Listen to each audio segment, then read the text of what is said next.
Want to build a worm compost bin? If you're not quite sure where to start, let me help you out.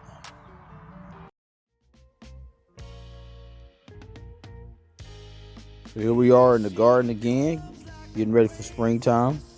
At the Dollar Tree, they have these dollar baskets that make great worm compost bins. All I'm simply going to do is dig a hole right in the middle, set them on the inside, and find a lid for it. And now you have the in-ground worm composting bin. Simple. Now all I gotta do is find some worms. Easy, $1 worm composting bin. Alright, so there we go. Went to Dollar Tree, found me a lid, or actually just a pie pan. And I'm gonna put a screw in it with a handle. Or not, but that's gonna be my lid.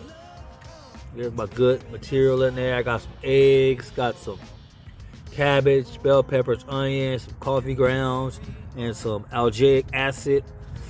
I'm gonna mulch up some leaves a little later and put some sawdust in there well. Wet it down real good, and then throw me some worms in there.